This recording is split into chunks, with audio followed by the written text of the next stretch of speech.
Bom dia, boa tarde ou boa noite, sejam bem-vindos a mais um vídeo do canal. Eu sou Cleiton Mo e hoje vou dar continuidade às festividades astecas. Como eu falei, eles faziam festas o ano inteiro, em todos os meses tinha pelo menos uma festa e eles dividiam o ano em 18 meses de 20 dias, né? Então era festa que não acabava mais. Então hoje eu vou trazer mais algumas delas, junto com os outros vídeos que eu já tinha trazido de outras festividades. Eu vou trazer 3 dessa vez agora. Então vamos lá. Eu trouxe um vídeo falando sobre o carnaval asteca e eu trouxe vídeo falando sobre o começo do ano asteca, né? Os 2 primeiros meses do ano asteca, que começavam ali em fevereiro, né? A contabilizar a coisa ali toda. E aí, no mês onde acontece a esfoladura dos homens, onde o sacrificado tem a pele retirada e é posta em cima do sacerdote, né? É posta em cima do sacerdote. E essa pele, ela vai continuar até o próximo evento, que fica, nesse caso, no 3º mês. Tava ruim. Agora parece que piorou. O nome do 3º mês é Tozostontli. E acontece de 24 de março a 12 de abril. Acontece nesse período, é chamado de pequeno jejum. E nesse período acontecem as divindades que são celebradas, ainda assim, são divindades voltadas à água, né? Tipo Chalchilkut. Essa eu vou pular agora que eu não lembro o nome dela, que faltou da memória.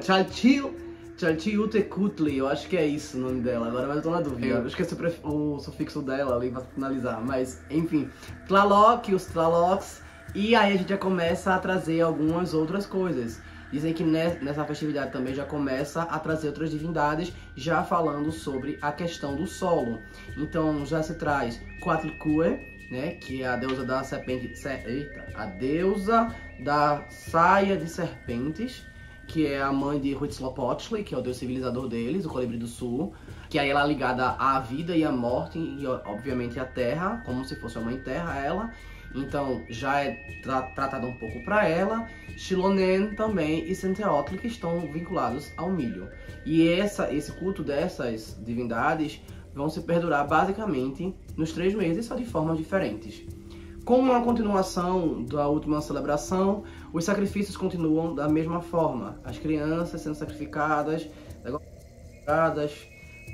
num cenote ou algum desse tipo, de celebrar o evento e trazer boas fortunas. Fortuna não, como é que é falado? Fortúnio não. Trazer bons presságios, né? Já que eles ainda estão na seca, né? Eles ainda são período de seca para aquela região ali. Eles vão trazendo. E aí os sacerdotes que estavam com aquele couro, né, aquela pele em cima deles como uma capa, eles vão até o Monte Iópico. O Monte Iópico.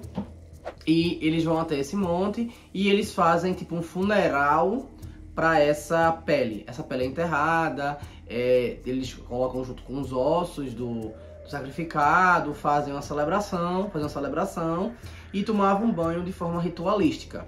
Então vocês imaginam que aí pelo menos por 20 dias, né, de um evento, né, de uma festividade para outra, os sacerdotes não tomavam banho, sequer lavavam a cabeça e ficavam com essa pele esse tempo todo. Imagina a catinga que isso devia fazer, né? E aí, ali, eles celebravam aquilo ali, acredito que enterrar justamente de uma forma para começar a celebrar Coatlicue, né? Que é uma divindade, como eu falei, ligada à vida e à morte, e à terra, como mãe terra. Então, já começavam a fazer aquilo ali. O 4º mês, ele acontece de 13 de abril a 2 de maio. E o nome desse mês é o Etozostli, que é o grande jejum. Aí então ainda segue na seca. Eita, povo pra ver na seca, né? Mas também eles viviam praticamente no deserto, quer dizer, do lado do deserto, literalmente. Mas enfim. Então, nessa parte, dão continuidade a esses rituais, essas mesmas divindades, celebrando de formas parecidas. Só que nesse caso vai ter uma diferença. Não vai ter essa parte da roupa, que é retirada. E nenhuma roupa nova foi posta no mês anterior, nem vai ser posta agora. Nesse caso, roupa, né? Nesse caso, eles fazem uma celebração usando flores eles falam que é flores de junco. Eles fazem flores de junco e pegam flores de junco e colocam nas portas das casas. Só que essas flores de junco é asteca, né? Não vai ser um negócio simples assim, só bota a florzinha aqui pra trazer bons presságios. Não, não é só isso não. O que eles faziam? Eles iam pra um lugar, pra um templo, e usavam espinhos pra poder retirar sangue das próprias orelhas, pra banhar essas flores de junco com esse sangue, e aí sim colocar na porta da sua casa pra trazer bons presságios, né? Então aí, ó, era presságio, tava tão lembrar a palavra. Aí sim, tá ok. Azteca, minha gente, é azteca.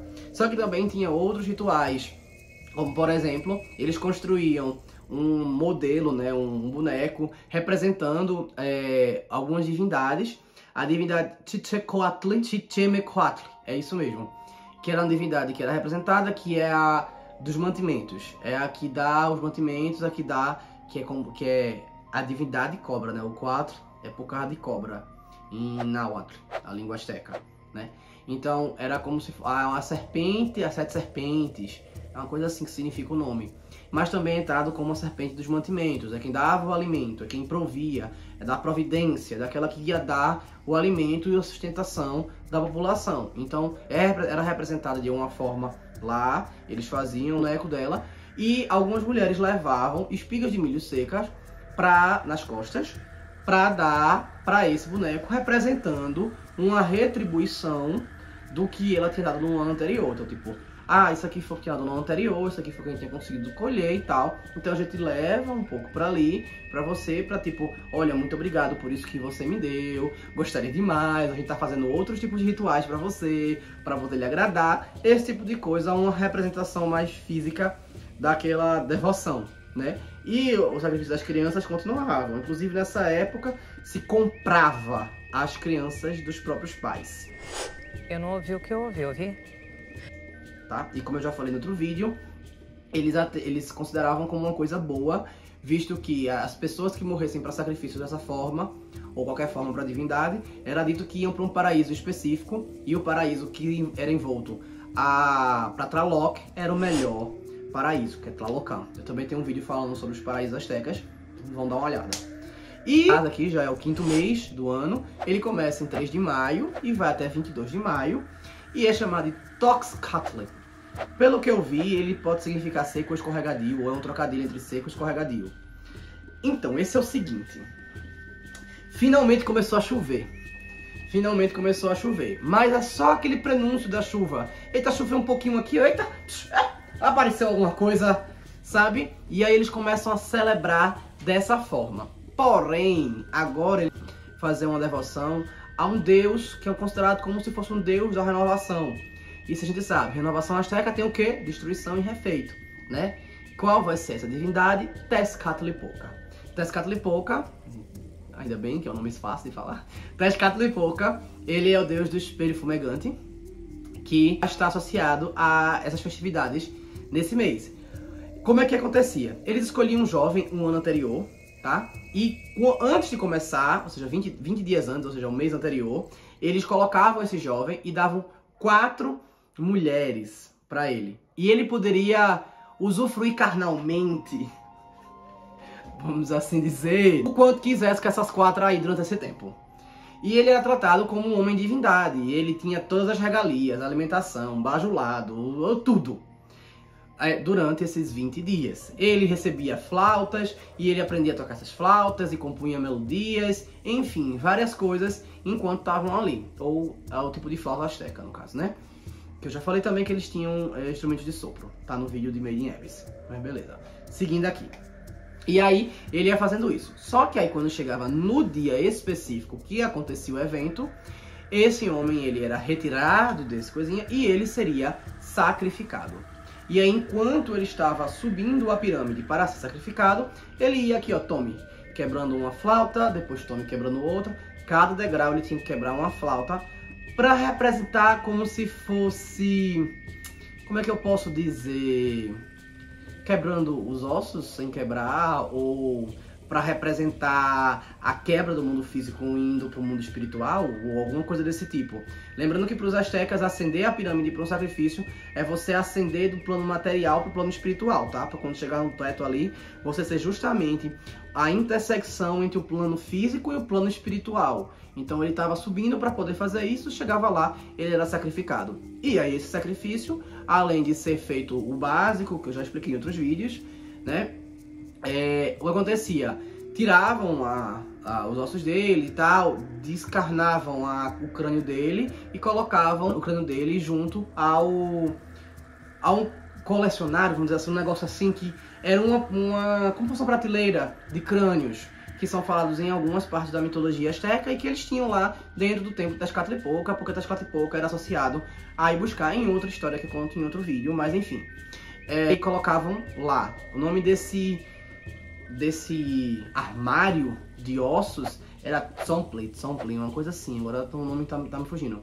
Mas era um lugar onde ficava exposto realmente as caveiras do povo e tal. Fala mesmo a cabra, mas é Tezcatlipoca, então é o Deus das Trevas mesmo, é isso mesmo que eles encaravam. E assim se encerrava o terceiro mês, e aí a gente poderia começar o ano de uma forma ok, né? Já começou a chover, estamos começando aí alguma coisa. Bem, eu espero que tenham gostado, então curtam, comentem, compartilhem, se inscrevam no canal. E se não tem o que comentar, escrevam milho, né? Como eu falei, são as divindades do milho que foram celebradas em 2 desses 3 meses. Então escrevam milho, e milho é fácil. Não tem nem a desculpa de dizer que milho é difícil. Milho. E é isso, valeu.